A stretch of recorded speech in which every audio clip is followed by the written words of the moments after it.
Hola, gente libre. Bienvenidos a En Primera Plana. La Organización Mundial de la Salud, la OMS, está negociando un nuevo tratado sobre pandemias, que además le otorgaría poderes para encargarse de las políticas sobre el cambio climático.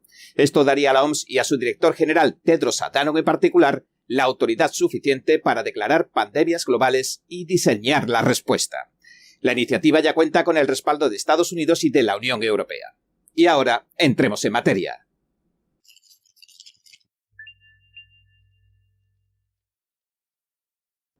Cuando uno ve la mayoría de los programas de noticias de los grandes medios, destaca una retórica en particular por encima de todas.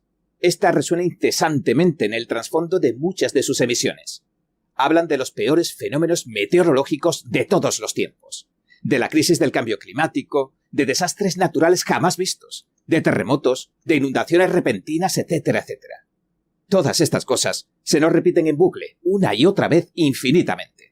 Pero lo cierto es que las cosas se pueden contar de muchas maneras, y cuando uno se fija en los matices y en cómo se presentan los datos, o si se los contrasta con la historia real, descubre que en realidad no hay mucho de lo que alarmarse. Tomemos como ejemplo, para verlo claro, uno de los últimos sustos que propagaron los grandes medios. Afirmaron con convicción y rotundidad que el 3 de julio fue, oficialmente, el día más caluroso que jamás se haya registrado en la Tierra. La agencia que suministra noticias a los medios y a los mercados, Reuters, declaró que la temperatura media del planeta rondó los 62 grados Fahrenheit, o algo más de los 16,5 grados centígrados, y que los científicos culpabilizaron al cambio climático combinado con un patrón emergente del Niño. El medio Huffington Post daba la voz de alarma hace una semana sobre la llegada de este fenómeno meteorológico que se conoce como el Niño y que hace referencia a una subida de la temperatura en la superficie del Pacífico. Pero, además, señalaba un posible apocalipsis. Cito: aterrador, preocupante o disparatado son algunos de los adjetivos con los que los científicos están definiendo el aumento de la temperatura del Atlántico Norte y del Pacífico. Así que oficialmente no hablamos solo de crisis climática, sino que habría que sumarle a la emergencia climática el aumento de la temperatura de las aguas del Pacífico, que provoca este fenómeno del Niño. Y además, sumarle el aumento de las temperaturas del Atlántico, un fenómeno al que convendría ir buscando un nombre para presentarlo en sociedad. Bien, pues todo esto combinado puede dar lugar a la tormenta perfecta, según dicen, y aumentar la temperatura mundial, según la ciencia. El secretario general de la Organización Meteorológica Mundial, Petteri Talas, dice en un llamamiento a todos los gobiernos del mundo que se movilicen, y asegura que todo esto, cito, va a aumentar en gran medida la probabilidad de romper récords de temperatura y desencadenar un calor más extremo en muchas partes tanto del mundo como del océano. Fin de la cita. Así que oficialmente este es el dogma científico de la secta climática, y no seremos nosotros quien lo cuestionemos, porque, por mucho menos, te tratan de desacreditar públicamente y te cierran las cuentas y los canales en las redes sociales. Para John Kerry, el zar del clima de Estados Unidos, la situación es todavía peor. La gente estaría muriendo por todas partes. Si escuchas a los científicos, algo que la gente no hace lo suficiente, describieron la última semana como aterradora y como un territorio inexplorado. Cuando ves los peligros de lo que ya está sucediendo con el deshielo mundial, con los desafíos de los incendios, con las avalanchas de lodo, con el calor, la gente muere por el nivel de calor, por la calidad del aire. La gente está muriendo en todo el mundo por millones. Por cierto, alrededor de 8 millones de personas al año mueren por eso. Por supuesto, hay otros datos que parecen decir lo contrario. Los incendios forestales no tienen por qué ser ninguna anomalía. Además, la actual tasa de incendios parece atribuirse más a las malas políticas con las que el gobierno está gestionando los terrenos. Y es que incluso la NASA mostró en 2015 que los casquetes polares no se están derritiendo. Más recientemente, hace unas semanas, como informamos en detalle, un ambicioso estudio encontraba que en las últimas décadas ha crecido el hielo de la Antártida en miles de kilómetros cuadrados, y la lista sobre esto continúa. Por supuesto, la gente de la calle empezó a poner en tela de juicio que el 3 de julio fuera el día más caluroso de la historia. Entonces puntualizaron que en realidad solo fue el día más caluroso desde que comenzaron a recopilar datos meteorológicos a nivel mundial. Es decir, desde finales de 1970 o por ahí. Al final, resultó que incluso no se trataba de algo tan oficial. La CNBC señaló que los datos mencionados de estos investigadores estadounidenses ni siquiera eran oficiales, pero que mostraban un alarmante incremento de las temperaturas. De todos modos, eso no es lo que importa aquí.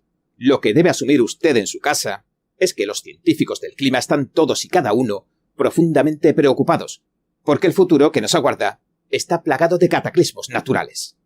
Y esto nadie debe cuestionarlo, so pena de convertirse en un negacionista y sufrir las consecuencias. Los legisladores de California incluso intentaron enjuiciar a todo aquel que cuestionara el cambio climático en 2016. Lanzaron la Ley de la Verdad y la Rendición de Cuentas de la Ciencia del Clima de California de 2016, apuntando a los escépticos del cambio climático directamente. La entonces fiscal general de California, Kamala Harris, unía sus fuerzas a las de otros 16 fiscales generales para perseguirlos, en base al, cito, amplio consenso científico de que se está produciendo un calentamiento global. Fin de la cita. Y esto se atribuye, y la culpa es del hombre y sus combustibles fósiles. Desde aquello, desde luego que se han visto medidas similares en otras partes del mundo. Pero puedo decirle, de delincuente climático a delincuente climático, que cualquiera podría pensar que hay gato encerrado. Los datos que sirven de base a esta retórica del cambio climático no se presentan nunca con la suficiente nitidez, lo que produce, cuando menos, cierta desconfianza. Incluso uno podría creer que se trata de algo más, de algo así como un caballo de Troya, y que en el vientre de esta bestia de madera se encontrarían agazapadas las legiones del sistema globalista, listas para salir y tratar de compartirnos sus sueños de comunismo y de poder estatal absoluto. Y ahora podemos ver a estos poderes mundiales tratando de hacerse con la autoridad para hacer precisamente eso. Tomemos como ejemplo a Tedros, el jefe de la Organización Mundial de la Salud, la OMS, a quien también se acusa de apoyar al Frente de Liberación Popular de Tigray, que es un grupo comunista etíope calificado como organización terrorista. Ahora, mientras hablamos, la OMS está negociando el nuevo Tratado Internacional sobre las Pandemias. Este tratado concedería a la OMS, y a Tedros en particular, el poder absoluto para declarar pandemias globales y elaborar las respuestas que considere oportunas para cada país. Y ya cuenta con el respaldo de los Estados Unidos y la Unión Europea. Y según sus compañeros de viaje del Foro Económico Mundial, de acuerdo al código de sus Estados miembros, todo aquel que suscriba el acuerdo pandémico queda vinculado jurídicamente a su cumplimiento. Recuerde que cuando se emitieron órdenes de confinamiento y de cierre de comercios, etc. en todo el mundo, durante la pandemia de la COVID-19, la OMS se encontraba en la cima del mundo. Durante un breve periodo, tomaron las riendas del mundo un puñado de estos personajes. En otras palabras, se arrogaron un poder casi absoluto para decidir por la humanidad durante algún tiempo, pero en cuanto se acabó la pandemia, lo perdieron. Pues bien, ahora lo que se proponen es recobrarlo, pero de forma indefinida. Y recordemos siempre que estamos hablando en el ámbito de la salud pública, algo que a todos nos importa y mucho. Pero, ¿quién le dice que se van a parar ahí? ¿Quién no le dice que dentro de poco sus competencias no vayan a extenderse a otros ámbitos, como el control de las políticas mundiales sobre la agricultura? O, por ejemplo, la recomendación de formas de luchar contra la pobreza mediante la equidad mundial y otra clase de monsergas. Mientras tanto, por supuesto, siguen movilizando a la mayoría de las naciones del mundo y engordando a ese gran caballo de Troya climático. Ahora, de hecho, están empujando a escena el término a todas luces globalista, una sola salud. El Epoch Times informa de que, cito, una sola salud es una ampliación de la respuesta a las pandemias que incluye posibles cuestiones como la agricultura, la pobreza y el cambio climático, que podrían causar o exacerbar los brotes o perjudicar la salud de las personas de otras maneras. En otras palabras, una sola salud significa cualquier cosa que afecte al bienestar de los seres humanos, y significa que, en definitiva, todo queda dentro de las competencias de la Organización Mundial de la Salud, de sus Estados miembros y de sus llamadas partes interesadas. La OMS cree que los Estados miembros firmarán el tratado en 2024, aunque parece que no pueden esperar a hacerlo. El 22 de mayo incluso anunciaron que empezarían a hacer simulaciones con los Estados miembros y las principales partes interesadas, para ver cómo emplear estos nuevos poderes absolutos. La copresidente de la Junta de Supervisión de los Preparativos Mundiales decía esto. Creemos con toda firmeza que no podemos esperar a la próxima reunión para saber hasta qué punto funcionarán con la pandemia las enmiendas de la Cámara. Necesitamos saberlo ya, Por eso sugerimos que los Estados miembros, junto con otras partes interesadas clave, hagan un ejercicio de simulación, basándose en el borrador del acuerdo y el borrador de las enmiendas de la Cámara a finales de este año. En otras palabras, ya se están preparando para cuando por fin les lleguen estos poderes. La Junta de Supervisión está allanando el terreno diciendo que todos hemos sido testigos de lo que ocurrió con la COVID-19. Sin embargo, las pandemias, cito, que están en el almacén, podrían ser incluso peores. Y aunque no podemos decir con precisión, seguía diciendo la nota, la forma que tomarán, lo que sabemos es que la próxima pandemia está al caer. Dicho de otro modo, no existe, pero podría existir. Pero, tanto si hay pandemia como si no, dentro de poco podrían contar con los poderes suficientes como para declarar una. En realidad, no importa demasiado si existe. O no, porque casi cualquier tema o casi cualquier cosa podría pasar a considerarse una pandemia, una crisis sanitaria mundial.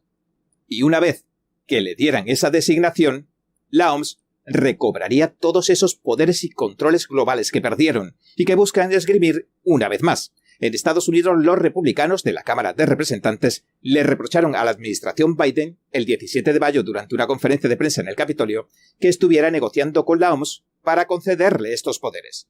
Esto dijeron los representantes Harriet Hageman y Tim Burchett.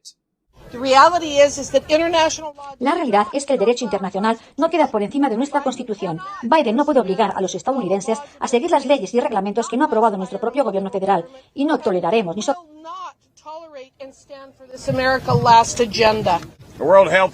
El Tratado Pandémico de la Organización Mundial de la Salud es muy vago y afecta a nuestra soberanía, y podrían aprovecharlo para decirle a los estadounidenses el tipo de atención médica que necesitan en caso de una pandemia mundial. Y un par de días después de esa conferencia de prensa, el 19 de mayo, el director general Tedros publicaba un informe en el que dejaba claro lo que significaba este acuerdo pandémico mundial. No se trata de ningún virus, no se trata de detener la próxima COVID-19. Tanto en su definición como los poderes que conlleva, van mucho más allá. Decía lo siguiente: la frecuencia, la escala y la complejidad de las emergencias sanitarias no dejan de aumentar cada año, impulsadas por muchas de las mismas pautas a largo plazo que siguen acelerando la aparición y reaparición de enfermedades con riesgo epidémico. Y en su opinión, estas pautas son los conflictos políticos mundiales, el colapso del comercio, que provoca hambrunas y escasez de bienes esenciales, la intensificación de la degradación ecológica y el cambio climático, el debilitamiento de los sistemas sanitarios y el aumento de las desigualdades sanitarias, económicas y sociales. En resumidas cuentas, ¿cómo se combate la aparición de enfermedades con riesgo epidémico? Según Tedros, la próxima pandemia se detiene aparentemente controlando casi todo lo demás. Para detener la pandemia, la OMS tiene que ejercer un control sobre las relaciones internacionales, sobre el comercio, sobre los sistemas capitalistas internacionales y, al tiempo, remodelar la sociedad casi en su totalidad, para combatir el cambio climático, claro. Así que a estas alturas de la película, podríamos decir que el caballo de Troya galopa desbocado intentando encontrar una entrada a los pasillos del poder. Bien, este ha sido nuestro episodio de hoy.